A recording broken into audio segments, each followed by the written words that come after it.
नमस्कार दोस्तों, स्वागत है आप सभी का अपने स्टूडेंट ग्रुप चैनल पे। दोस्तों मैं आप सभी के लिए लेकर के आ चुका हूँ बीए प्रथम वर्ष द्वितीय सेमेस्टर का जो है कि मध्यकालीन इतिहास का जो है कि फर्स्ट क्वेश्चन।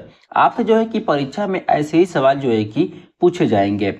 यहाँ पे देखने को आपको मिल जाएगा मध्यकालीन भारत का इतिहास 1206 ईस्वी से लेकर के 1526 ईस्वी तक। अध्याय आपका जो है कि A1 है, आरंभिक तुर्क गुलाम वंश। तो आपके पास जो है कि ऐसे क्वेश्चन जो है कि पेपर आएंगे, आपसे क्वेश्चन पूछेगा इस तरह से, निम्न पर जो है कि संक्षिप्त टिप्पणी लिखिए। ठीक है, तो आपके पास जो है कि यहाँ पे विकल्प देगा आपको कुतुबुद्दीन ऐबक, आराम शाह, चालीसा दल, बहराम शाह, रजिया और जजिया करके। ठीक है, तो इस सभी पे जो है कि आपको एक एक हेडिंग करके जो है कि आपको लिखना होगा। जैसे कि आपको पता है कैसे हेडिंग डालते हैं, तो यहाँ पे जो है कि मैं आपको दिखा देता हूँ। आपको जो है कि उत्तर डाल के को आपका हेडिंग डाल देंगे कुतुबुद्दीन ऐबक। फर्स्ट हेडिंग, कुतुबुद्दीन ऐबक तुर्क था और उसके माता पिता तुर्कस्तान के निवासी थे। बचपन में जो है कि निसापुर के काजी फरकुद्दीन अब्दुल अजीज खूफी के ने जो है कि उसे एक दास के रूप में खरीदा। उसने ऐबक को सभी प्रकार की शिक्षा प्रदान की। काजी की मृत्यु के पश्चात उसके पुत्रों ने ऐबक को बेच दिया और अंत में जो है कि मोहम्मद गौरी ने उसे खरीदा। अपनी योग्यता के कारण ऐबक अपने स्वामी की दृष्टि में जो है कि श्रेष्ठ बन गया। मोहम्मद गौरी ने जो है कि ऐबक और अमीर ए आखूर पद पर जो है कि नियुक्त किया। तराइन के द्वितीय युद्ध के पश्चात गौरी ने ऐबक को अपने मुख्य भारतीय प्रदेशों का सूबेदार नियुक्त किया। इस प्रकार गौरी की मृत्यु के अवसर ऐबक दिल्ली, लाहौर और गौरी के अधीन अन्य भारतीय प्रदेशों का जो है कि सूबेदार था। 1206 ईस्वी में मोहम्मद गौरी का वध कर दिया गया। यह सूचना जो है कि पाकर के लाहौर के नागरिकों ने ऐबक को लाहौर आकर शासन सत्ता अपने हाथों में लेने के लिए जो है कि आमंत्रित किया। ऐबक ने लाहौर पहुंचकर शासन सत्ता अपने जो है कि हाथों में ले ली। सिंहासन पर बैठते समय उसने जो है कि सुल्तान को उपाधि ग्रहण जो है कि नहीं करने की, बल्कि केवल जो है कि मालिक और सिपाह सलाह की जो है कि पविधियों से ही जो है कि संतुष्ट रहा, जिन्हें उसने अपने स्वामी गौरी से प्राप्त किया था। इसी कारण जो है कि ऐबक ने अपने नाम का खुतवा जो है कि पढ़वाया और न अपने नाम के सिक्के चलवाए। 1208 ईस्वी में गौरी ने जो है कि उत्तराधिकारी गयासुद्दीन ने उसे दास्ता से मुक्त कर दिया तथा ऐबक को सुल्तान स्वीकार कर लिया। 1210 ईस्वी में पोलो खेलते समय घोड़े से गिरकर ऐबक की मृत्यु हो गई। तो आपसे क्वेश्चन पूछ सकता है कि ऐबक की मृत्यु कब हुई, तो 1210 ईस्वी में जो है कि पोलो खेलते समय जो है कि उनकी मृत्यु हुई थी घोड़े से गिर के। आप दूसरा हेडिंग डालेंगे, यहाँ पे देख लीजिए, आराम शाह। तो कुतुबुद्दीन ऐबक की अकस्मातक मृत्यु होने से उत्तराधिकारी की समस्या जो है कि उत्पन्न हो गई, क्योंकि उसका कोई पुत्र नहीं था।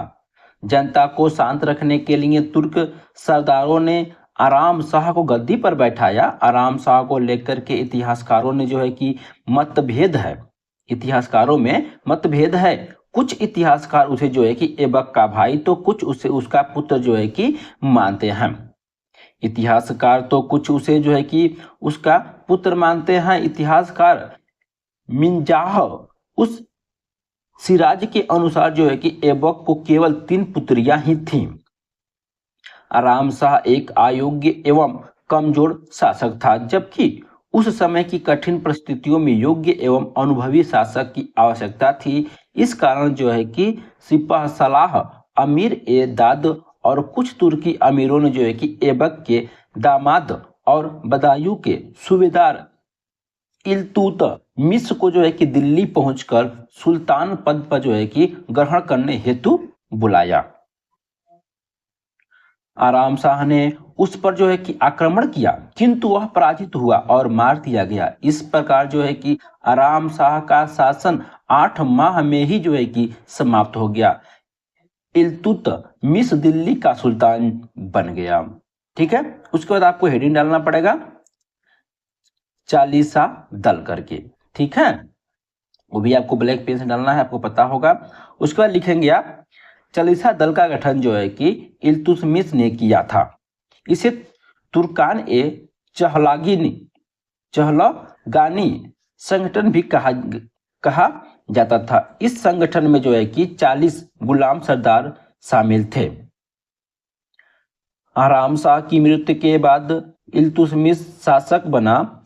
सुल्तान पद प्राप्त करने के बाद जो है कि इल्तुतमिश को कुछ चुनौतियां का सामना करना पड़ा। सर्वप्रथम इल्तुतमिश ने जो है कि कुतुबुद्दीन ऐबक के समय के सरदार कुतुबुद्दीन और गौरी के जो है कि समय के सरदार मुइजी को क्रूरतापूर्वक जो है कि दान किया। ये दोनों की गुट जो है कि इल्तुतमिश के शासनकाल के दौरान अधिक सक्रिय थे। ये दोनों गुट इल्तुतमिश को शासक नहीं बनने देना चाहते थे। इल्तुतमिश एक योग्य एवं दूरदर्शी शासक था जो किसी भी चुनौती का सामना करने हेतु सदैव तत्पर रहता था। इल्तुतमिश ने विद्रोहियों का दमन करने हेतु 40 गुलामों का एक गुट बनाया जो उसके विश्वास पात्र थे। इस गुट का उद्देश्य विरोधियों का दमन तथा सुल्तान की रक्षा करना था। इल्तुतमिश के शासनकाल में ही अवध में पृथु विद्रोह हुआ था जिसका दमन करने में 40 दल का विशेष योगदान था। इल्तुतमिश के शासनकाल तक एक गुट एक निश्चित अधिकारी क्षेत्र के दायरे में रहकर के कार्य करते थे, परंतु इल्तुतमिश के निधन के बाद चालीसा दल का जो है कि दखल बढ़ने लगा। वे अब किंग मेकर की भूमिका में आ गए थे। बलवन के काल में जो है कि 40 दल की पूरी तरह से जो है कि समाप्ति कर दिया गया। उसके बाद आपको हेडिंग डालना है मुइजुद्दीन बहराम शाह 1240 से 1242 ईस्वी। ठीक है, बहराम शाह इल्तुतमिश का तीसरा पुत्र था। रजिया के बाद जो है कि तुर्की सरदारों ने इसे गद्दी पर बैठाया। बहराम शाह इस शर्त पर बैठा था कि वह शासन के संपूर्ण अधिकार नाइब को सौंप देगा। सुल्तान बनने के बाद 2 माह पश्चात ही उसने यह सिद्ध कर दिया कि तुर्की सरदारों ने उसे पूर्णतया असहाय समझकर भूल की थी। उसने एतगिन को नाइब स्वीकार कर लिया जबकि वजीर का पद महाजुद्दीन के पास ही रहा।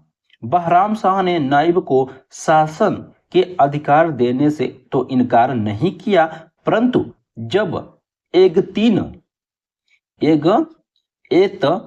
ने अपने महल के सामने नौबत रखना और हाथी रखना आरंभ किया तो वह असंतुष्ट हो गया क्योंकि ये अधिकार सुल्तान के विशेषाधिकारों में से थे। उसके बाद आपको यहाँ पे देखने को मिलेगा बदरुद्दीन शंकर ने बहराम शाह को सिंहासन से हटाने के लिए षड्यंत्र किया, परंतु वजीर महजुद्दीन बहराम शाह को इस षड्यंत्र के अवगत करा दिया क्योंकि वह भी बदरुद्दीन शंकर के प्रति ईर्ष्यालु था। बहराम शाह ने जो है कि षड्यंत्रकारियों को परंतु बंदी बना लिया, परंतु अपनी दुर्बलता को समझकर वह उन्हें कठोर दंड न दे सका। उसमें से कई को उनके पदों से हटा दिया गया और कई को दिल्ली से बाहर भेज दिया गया। बदरुद्दीन शंकर को बदायूं भेज दिया गया, परंतु वह 4 माह में ही दिल्ली वापस आ गया। उसे कैद कर लिया गया और बाद में उसका और एक अन्य सरदार सैयद ताजुद्दीन अली का वध कर दिया गया। वजीर मुहाजुद्दीन ने बहराम शाह को सिंहासन से हटाने का प्रयत्न किया। 1241 ईस्वी में जब मंगोलों ने पंजाब पर आक्रमण करके लाहौर को घेर लिया तब वजीर को अवसर मिला वह लाहौर की रक्षा हेतु भेजी गई सेना के साथ स्वयं गया। मार्ग में उसने तुर्की सरदारों को यह कर भड़का दिया कि सुल्तान ने उसे उन सभी को गुप्त रूप से कत्ल कर देने के आदेश दिए हैं।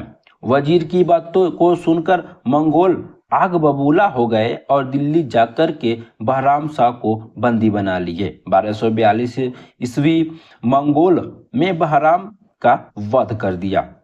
उसके बाद आपको लिखना है यहाँ पे रजिया सुल्तान 1236-1240 ईस्वी तक। रजिया सुल्तान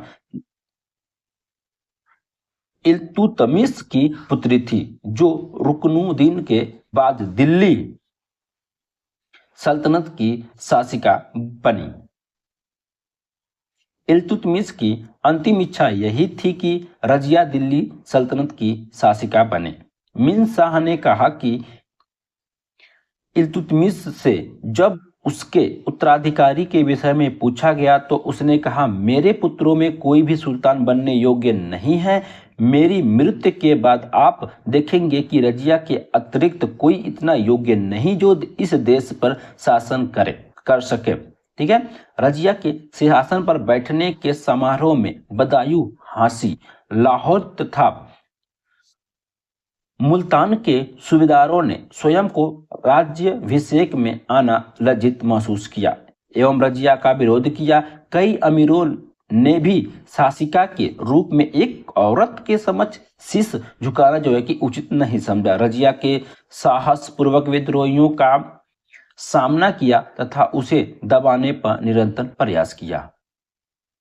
अंततः विरोधियों ने रजिया को परास्त कर दिया तथा उसे गद्दी से हटाकर उसके भाई मुइजुद्दीन बहराम शाह को शासन बना दिया। बाद में 13 अक्टूबर 1240 ईस्वी में कैथल के पास जाटों के एक समूह ने रजिया की हत्या कर दी। उसके बाद आप लिखना है अंतिम आपका जो विकल्प रहेगा जजिया कर। जजिया का सिद्धांत कुरान की एक आयत पर आधारित है जिसमें कहा गया है जो लोग खुदा में विश्वास नहीं करते, खुदा एवं पैगंबर द्वारा वर्णित बातों को नहीं मानते, सत्य धर्म इस्लाम की स्वीकार नहीं करते और जो धर्म ग्रंथ रखते हैं उनसे अंतिम दिन तक जब तक कि वे अधीन होकर के खुद जजिया कर न दें लड़ो। इस कर के संबंध में विद्वानों में मतभेद है। कुछ का कहना है कि यह धार्मिक कर था और गैर मुसलमानों से वसूल किया जाता था और इसके बदले में उन्हें अपने जीवन तथा संपत्ति की रक्षा का